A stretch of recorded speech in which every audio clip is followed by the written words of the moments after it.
A lot of Nintendo fans have always disliked Splatoon for being online-centered and having single-player only as a small side feature instead of a large, lengthy, breathtaking adventure.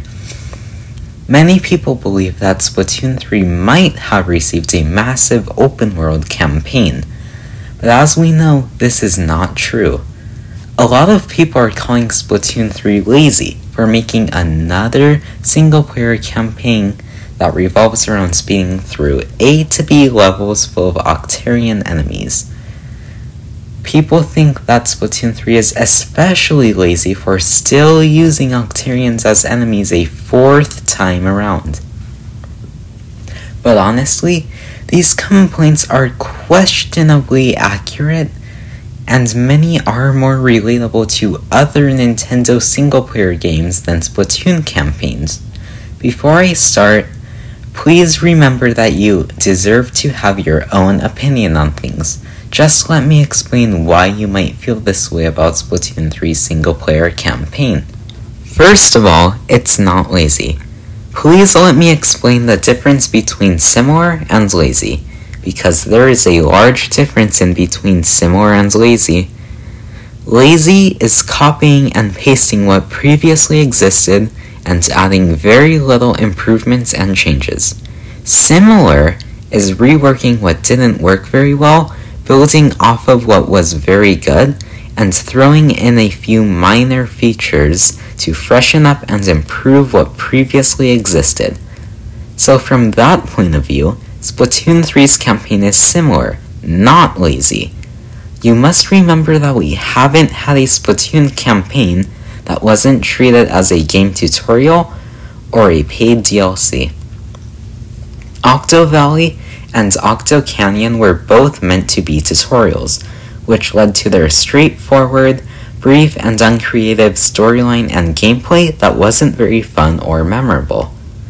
Octo Expansion, on the other hand, which was meant to be a fun, hair-tearingly difficult single-player adventure, was all of that at the cost of being an add-on.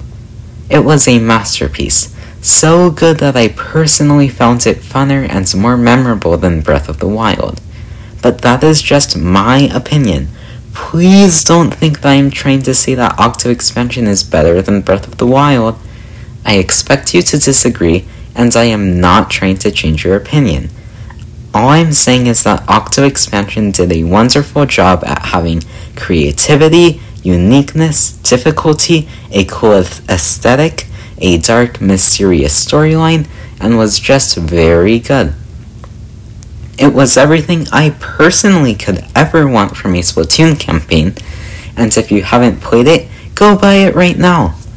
But with all this positivity about Octo Expansion, the one negative is that it's locked behind a paid DLC. So save Octo Expansion, which wasn't in base game, we haven't had a Splatoon story mode that isn't just a tutorial. Splatoon 3's hero mode seems to be more of a single-player adventure than a tutorial, so in my opinion, it's perfectly fine for Splatoon 3 to use the same hero mode formula, since it's giving us a single-player adventure instead of a tutorial for the first time in base game. I personally believe that the return of the Mammalians will be a masterpiece. I believe this because from what we've seen, it is taking the best parts from the hero modes and Octo Expansion. If it's adding up the best features from the Splatoon campaign formulas, then it will be hands down the best Splatoon campaign yet. And since it uses formulas that have existed for 7 years, then the Splatoon development team will know what would work best, what should be left behind, what should be brought back, what should be reworked, and will simply know what would be the ideal approach and execution for the return of the Mammalians. I trust the Splatoon development team to do a good job on the Splatoon 3 campaign and expect them to, as they are very familiar with the Splatoon single-player formula. If the return of the Mammalians were using a brand new formula, the campaign may not be quite as perfected as it will actually be. People are claiming that the single player is lazy for using the same enemies 7 years later, using the same formula 7 years later, and is simply straight up lazy for not turning itself into a large open world campaign. But think about these criticisms for a second. The Mario series has always been about blasting through A to B levels in order to save a kidnapped princess. Bowser, mushrooms, piranha plants, and other enemies have always been the main enemies in Mario games for much longer than 7 years. Mario games have always used extremely similar storylines. So if the return of the Mammalians is lazy for using the same formula and enemies, the Mario series is even worse, as it contains the same quote-unquote issues and revolves around single player instead of just having it as a side feature. Please don't think that I'm saying that the Mario series is lazy. It's perfectly fine. I'm just saying that the common Splatoon 3 Hero Mode complaints can be used on beloved Nintendo single-player franchises.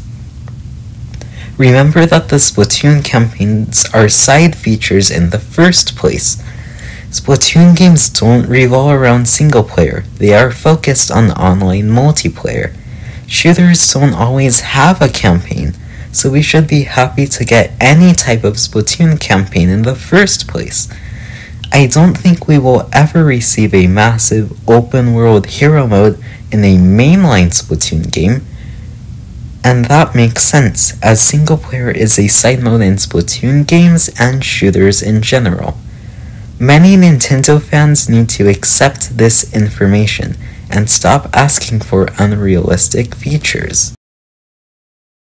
Most importantly of all, it's too early to judge it so harshly. We only have around 50 seconds of footage that reveal next to nothing, a few screenshots, and nothing else. So based on how little we know about the return of the Mammalians, why are some people so harshly criticizing it? I may be wrong, and please forgive me if so, but I believe that many Nintendo fans, being single-player lovers, view Splatoon far more critically, as it is a major Nintendo series that doesn't focus on single-player. Many Nintendo fans need to stop hating and criticizing Splatoon just because it revolves around online multiplayer. Many Nintendo fans even use criticisms that can be applied to some of their favorite games, which means that they could just be looking for excuses to criticize Splatoon campaigns. Nintendo fans just need to accept that there is nothing wrong with Splatoon 3 having a hero mode that isn't a massive open world campaign, and it is okay for it to be similar to previous Splatoon campaigns. I personally believe that the Splatoon 3 single player will be very good, and if you have negative feelings about it, then we don't have enough information on it to fairly judge it. As we are nearing the end of June, hopefully we receive more info on the return of the Mammalians and can see if its current criticism is true or not. Thank you very much for taking the time to see my view on the Splatoon 3 Hero Mode criticism. If you enjoyed my video, please consider liking it and subscribing to my channel, as I would like to get 500 subscribers by the time Splatoon 3 comes out. My channel includes Splatoon analysis videos like this one, Splatoon 2 clips about funny moments and good plays, and a Splatoon 3 countdown, with a new countdown video coming out every day until Splatoon 3 releases. Please let me know how you feel about this topic in the comment section. Please use respectful and kid-friendly speech in the comment sections, and have a very nice day.